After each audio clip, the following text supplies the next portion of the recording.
裏邊咧，即係 passport 好，佢鼓勵我唔緊要啦，我哋憑信心向前行啦。係，譬如話12月24號攞呢個嘅簽證咧，我哋都呆一呆。呢個如果唔係話神嘅安排嗰時候咧，人係做唔到咯。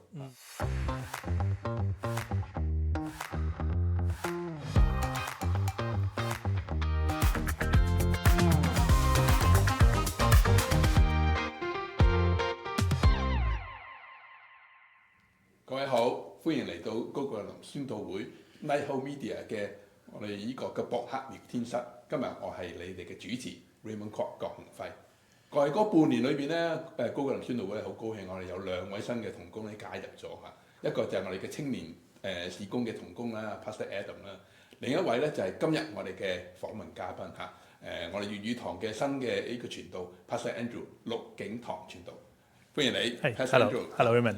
咁我哋今日咧，我哋都好希望透過呢個嘅博客聊天室啦，同弟兄姊妹分享神喺你生命上面嗰個見證咧，特別帶你嚟加拿大嗰個侍奉嚇。咁我哋開始之前咧，我哋呢個叫 Boba Bread and Chat 咧，我哋都一齊開我哋個波奶茶。準備1、2、3。我都知道原先咧，你係諗住飲呢個 Earl Grey 嘅，咁但係 Earl Grey 就轉咗呢個 Black Tea。原來即係咧，我哋人生咧成日都好多嘅改變，好多嘅轉變啊嚇！即係甚至乎咧就話你原先諗住咁樣，原來後邊咧又係咁樣嘅嚇。咁所以，不如介紹下你自己啊，介紹下你嗰個家庭咧，同埋你嘅信主嗰個情況啦。好啊。咁係咧，大家好，我係 Pastor Andrew 啦。咁我喺2022年4月咧嚟到加拿大嘅。咁我過嚟加拿大嘅時候咧，其實就係因為想有一啲神學嘅進修。咁當其時咧就我自己過嚟加拿大，而我喺香港咧仲有我太太啦同我仔，佢哋咧繼續留喺香港。去到2024年咧，我仔都過咗嚟加拿大讀書，咁佢就喺Douglas College 嗰度咧就讀人類學嘅。我年青嘅時候咧喺大學嘅時候信主啦，當其時我喺香港讀緊土木工程。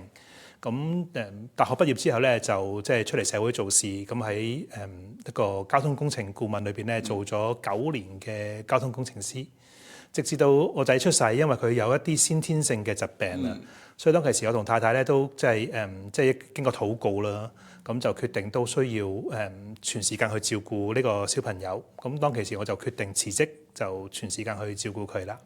咁我去到佢10歲左右啦。咁神嘅呼召就嚟到，咁咧呼召我即係去全時間侍奉。咁嗰陣時就去香港嘅神學院嗰度進修，就即係入讀神學。咁喺2018年咧就正式喺教會裏邊咧全時間侍奉做傳道人啦。OK， 咁嚟到加拿大一段都2年幾嘅時間啦嚇。咁其實咧 Pastor Andrew 咧喺之前咧喺恩語之聲咧都有一個嘅錄音訪問嘅。如果大家想知咧到更加多佢香港嗰個嘅神嘅喺生命上面、喺家庭上面嗰個見證咧，大家可以留意依個嘅網址，咁你就可以上去睇到噶啦嚇。不如既然你嚟到加拿大，不如就講下你加拿大嘅生活啦。好啊。我知道你過嚟話進修啊，其實香港都好多嘅神學院進修嘅，有呢個嘅建道啦，有八達利啦，有浸會啦。點解會揀一個你又冇親戚朋友喺度嘅地方嚟去進修咧？係。其實當其時，因為我頭先都提過啦，我由2018年開始牧會啦。咁可能大家都知道，2019年、2020年開始，其實喺香港好多狀況出現，包括社會運動啦，包括疫情啦，都引發到我去好多思考。例如，即係乜嘢係上帝嘅公義，乜嘢係神嘅慈愛，人嘅價值，我哋人生嘅意義。咁我哋當其時其實無論我哋家庭啦、教會啦、社會好多轉變啊。咁我哋都去諗我哋嗰個家庭有一個即係先天身體有需要嘅小朋友，其實上帝俾我哋有一個咁樣嘅家庭，咁樣嘅故事，究竟係即係可以對於我哋對於教會係有啲咩嘅意義咧？我哋點樣可以即係透過我哋家庭故事去祝福弟兄姊妹咧？咁於是乎就去思想。咁當其時咧，有一位喺加拿大嘅牧者，咁就同我講話，不如過嚟加拿大進修啊！即係去到讀神學，因為當其時加拿大咧有好多新移民嘅即係朋友嚟到啊。咁都有好多即係基督徒啦，亦都有好多未信主嘅人啦。咁佢話呢度咧係有好多需要啊，福音嘅需要。咁而且即係喺加拿大咧，亦都係一個即係遠離咗香港嘅地區咧，咁可以專心嘅去到學習啦，同埋去做一啲人生嘅反思。咁對於我嚟講咧，其實係一個好大嘅挑戰，因為都未試過即係去一個咁遠嘅地方，同埋咧亦都係自己一個過嚟喎，要放低即係太太放低個仔，咁咧係一個好大嘅挑戰嚟嘅。咁但係透過祈禱啦，我哋就去到即係都相信呢一個係上帝嘅心意，於是乎就即係咁樣就嘗試下過嚟呢一邊，咁有學習啦，亦都有侍奉啦。我諗過嚟個過程咧，都需要等候啦。咁你點樣知得到呢個等候嘅時間當中，真係神俾你喺溫哥華裏邊去進修啊，同埋俾你將來喺呢度有機會去侍奉啊？係，其實當其時咧，都好多嘢都係未知嘅，即係好多嘢都係 unknown。咁但係自己諗起自己平時，譬如喺講壇嗰度講道啊，都成日提亞伯拉罕嘅信心，係咪佢都喺一個未知嘅時候，咁咧就即係願意踏出一步。咁自己都覺得我自己作為一個牧者、一個講道嘅人，其實都需要身體力行咁樣去到憑信心去到生活。於是乎就透過禱告啦，同埋我哋都係一路去申請呢個嘅即係神學院，跟住亦都去申請呢個簽證。咁見到一步一步，上帝又好似即係有帶領喎咁樣。咁就係透過一啲微小嘅信心嘅擺上啦，一步一步去到經歷同埋見證。呢個係即係上帝都為我哋開路。當其時咧都好大掙扎㗎，因為咧其實阿仔會計劃緊有一個大嘅手術嚇。咁但係我同太太一路祈禱嘅時候，就覺得既然係上帝嘅帶領，佢必然有預備嘅，就好似亞伯拉罕獻上以撒咁樣。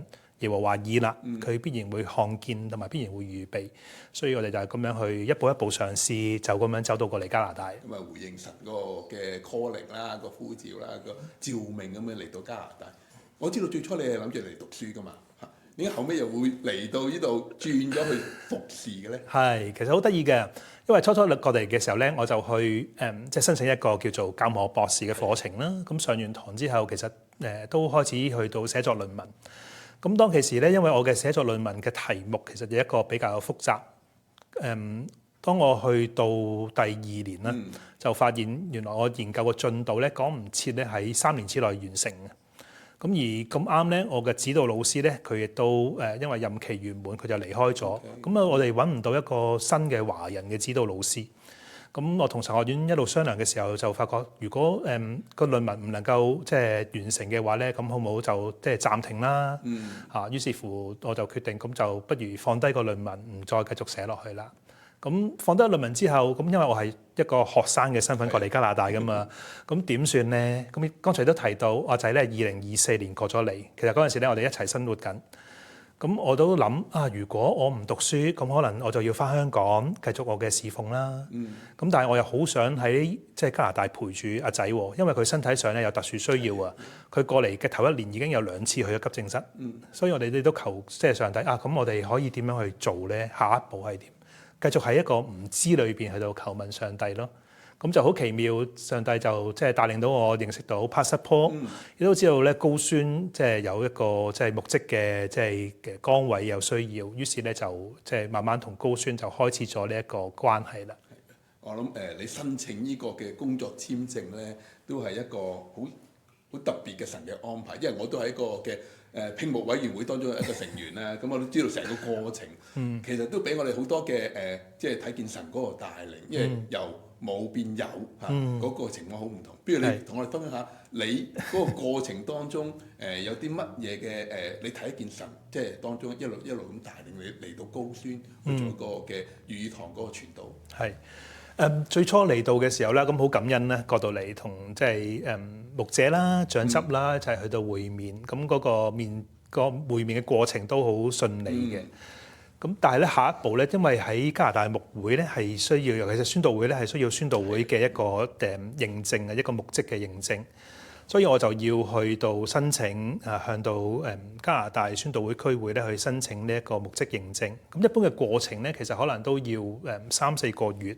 因為需要做一啲神學嘅考問啦，需要去 interview， 而有呢個認證之後咧，先至能夠得到教會嗰個接納，而出到一個嘅聘牧嘅信咧，讓我去到加拿大移民局去到申請佢哋嗰個嘅工作簽證，好複雜嘅過程係咪？聽到其實咧可能成個過程，如果我哋估計咧，可能要9個月、10個月左右嘅。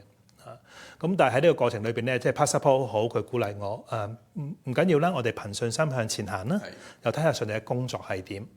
咁喺呢個過程當中咧，我有一個認識一啲移民法例嘅朋友嘅弟兄咧，佢又同我講我哋可以嘗試咧去美國嘅邊境咧，去到做一個嘅即係叫 Flag Pro 嘅過程，就係咧透過嗰邊邊境嘅關員咧，就去申請一個神職人員嘅工作許可。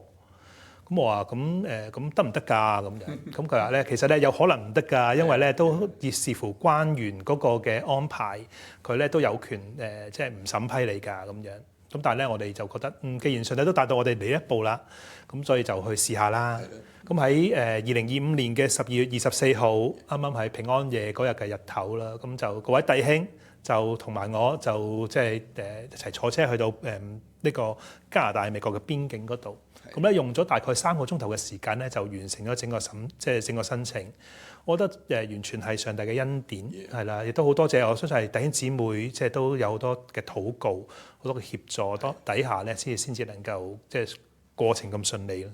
係啊，我諗我哋做喺個嘅聘務委員會當中，我哋聽見 Pastor Andrew 話12月24號攞呢個嘅簽證咧。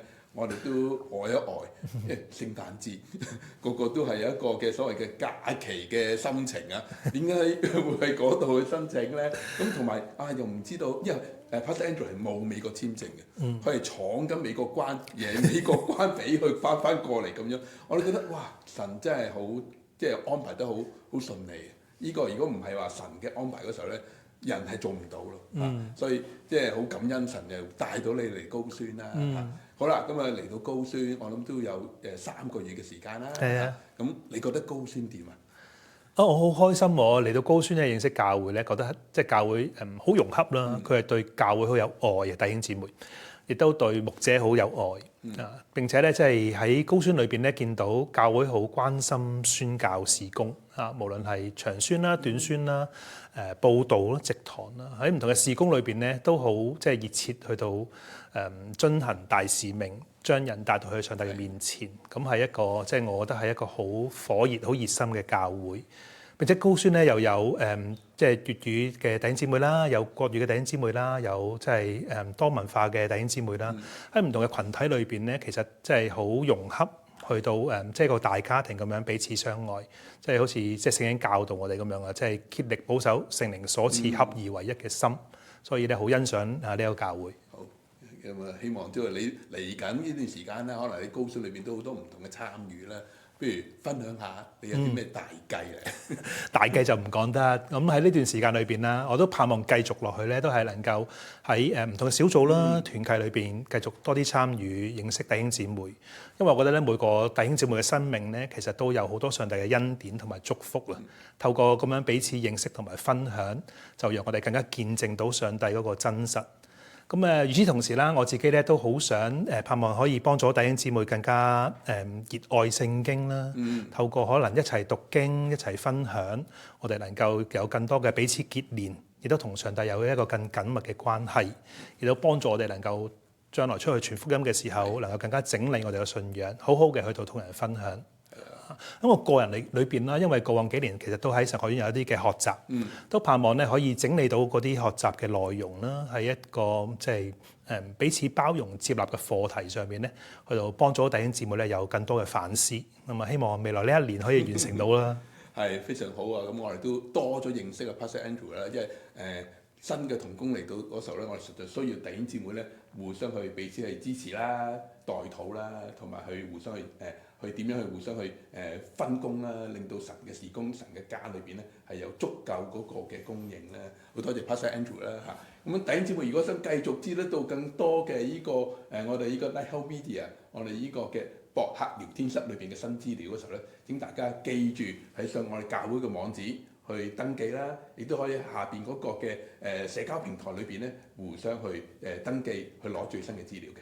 多謝。